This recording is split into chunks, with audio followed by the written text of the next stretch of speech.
Oh, welcome. I'm Roz. So the question is, who doesn't want to revolutionize English learning?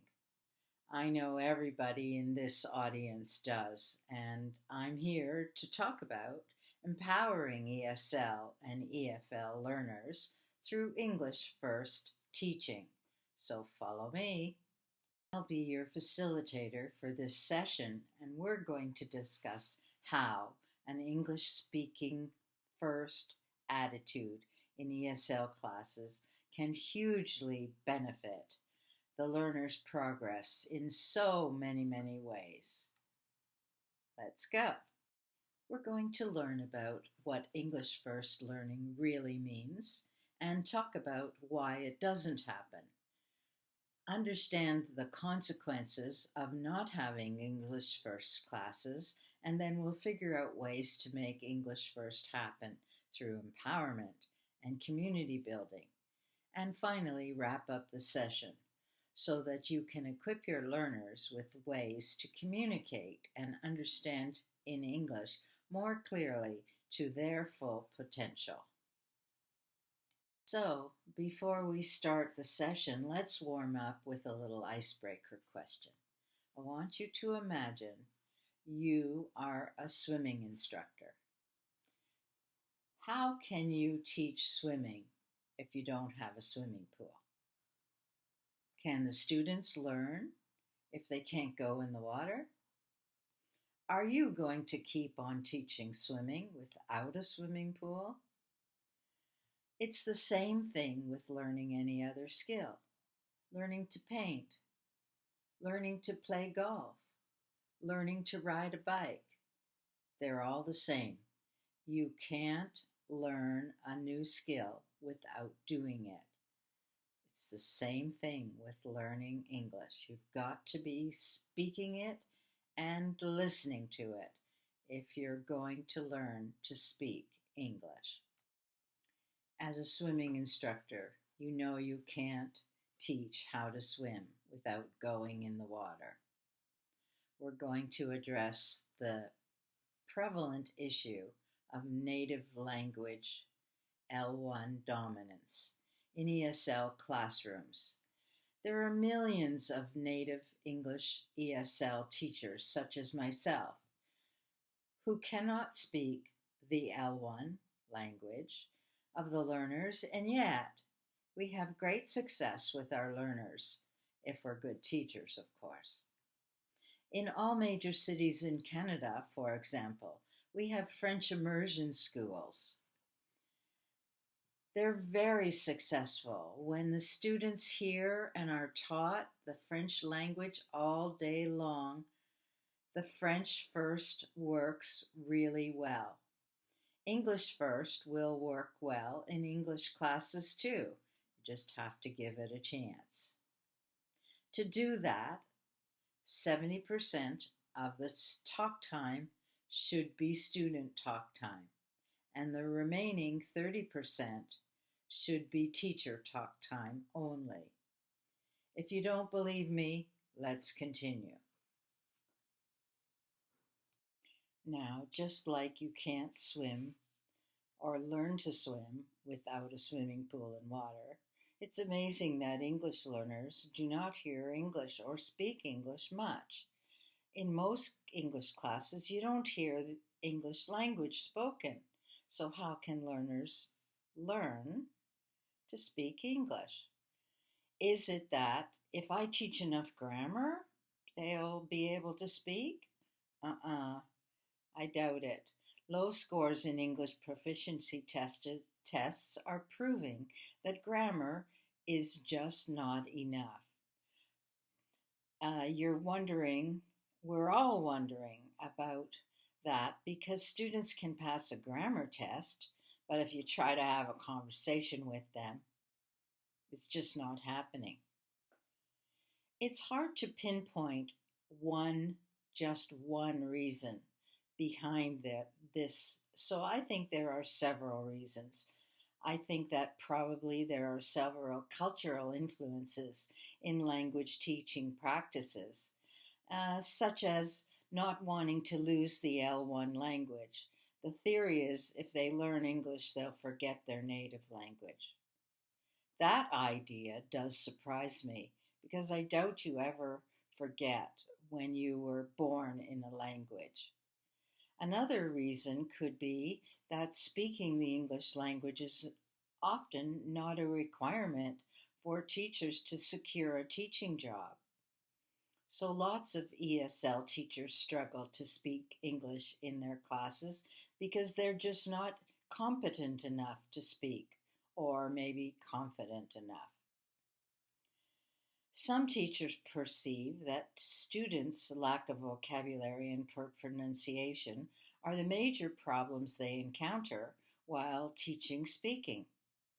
Maybe, furthermore, psychological factors such as lack of confidence or low motivation also can hinder the communicative speaking activities during classes. There are many training gaps and misconceptions about teaching English that also contribute to the amount of speaking the L1 speaking of the native language. Instead, teachers are somehow taught that they should translate a lot in L1. I think that's not helpful.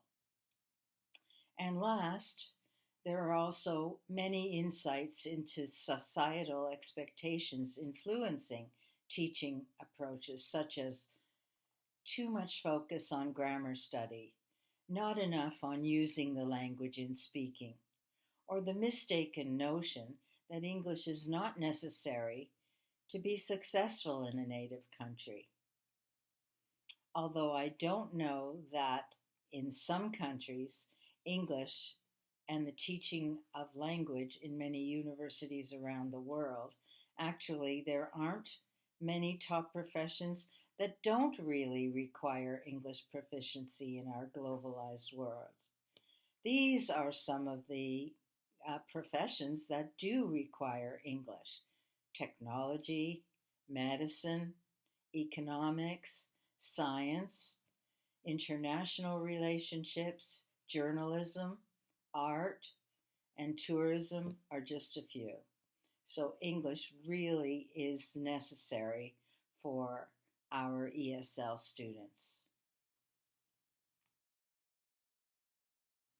When teachers don't speak enough English in the class and students don't speak enough in the class, there are consequences. Two of them, actually. First of all, ESL students often struggle with communication because of pronunciation. The differences between English sounds and the sounds in their native language is great. This is because they're not hearing enough English to understand the sounds. When I wanted to learn Chinese because I lived in China for 15 years, I needed to go through the process of hearing the different sounds before I could begin to learn the language. For me, that took a lot of time. I'm not proud to say it took me about 8 or 9 years to hear the Chinese language clearly. The second consequence is that it can be difficult for students to be understood by native English speakers, which then may impact their confidence in using the language. So, solutions. You're waiting for some solutions. First of all, minimize the teacher talk time and increase the student talk time in all ESL classes. That can be a huge game changer. And when teachers start promoting English immersion in the classroom while reducing the focus on grammar studies, that changes a lot too. How to do that? Using interactive activities, language games, immersive teaching. This can all reduce the stress and make learning fun so that speaking and using the English language can work for English first.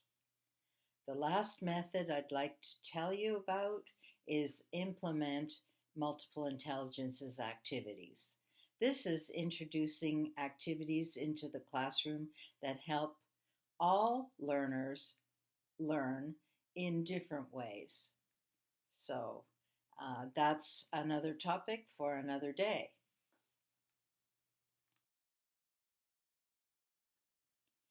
If we want learners to excel, the most powerful way is to empower the teachers. This can make all the difference in the world when teachers are able to voice their concerns, when they're able to feel heard and to get support from their peers who have probably been in the same situation before about being told to use the L1 so often. Have schools and ESL teachers create or join a community that discusses specific tools and resources for professional development. It should be a community that is dedicated to highlighting the transformative power of ongoing training in reshaping English teaching practices. This community is like the metaphor for a superhero toolkit and emphasizes the positive impact of continuous learning. And of course, don't forget working towards establishing the 70-30 rule in classes of student talk time to teacher talk time. The community then demonstrates the importance and the benefits of collaboration amongst educators. ESL teachers can share examples of their successes that are fostering language-rich environments. In a community, teachers can feel the positive outcomes of supportive teacher network or school-wide initiatives to help with building the community. To wrap up my time with you, these are the key takeaways. I urge you to work up to this goal. It's not a goal that you can reach tomorrow, but you can start today, increasing gradually your students' talk time to the goal of 70% of student talk time in the class. And the remaining 30% should be teacher talk time. This supports English first teaching. And because of the lack of learners' English speaking ability, they require more practice time, listening and speaking in English with their teachers. We need to implement more active learning and speaking activities while reducing the focus on grammar, because learning a lot of grammar never made a good English speaker. Trust me on that one. Leaders in the education departments all over the world, they need to hear this. When we build a supportive ESL and EFL teacher community, we can empower professional development for ESL teachers through teacher training programs early in the years of ESL teacher training. When we raise the standards, when we raise the requirements, when we raise the expectations of the ESL teachers coming into this profession, this will have a spiraling effect on the entire ESL teaching profession, and of course, ultimately, on the learners in your classes. Dear teachers, this is your opportunity to revolutionize your teaching practices with an English first attitude for the betterment of your learners. They're the future leaders of our world. You can do it. I know you can. I would like to congratulate you, and I want to thank you for participating in this presentation. I invite you to communicate with me through my email so that we can continue this conversation with collaboration in the community that I have built. I hope that you have a great, great day, and congratulations to the organizers of this event. Thanks for inviting me here today, and bye for now.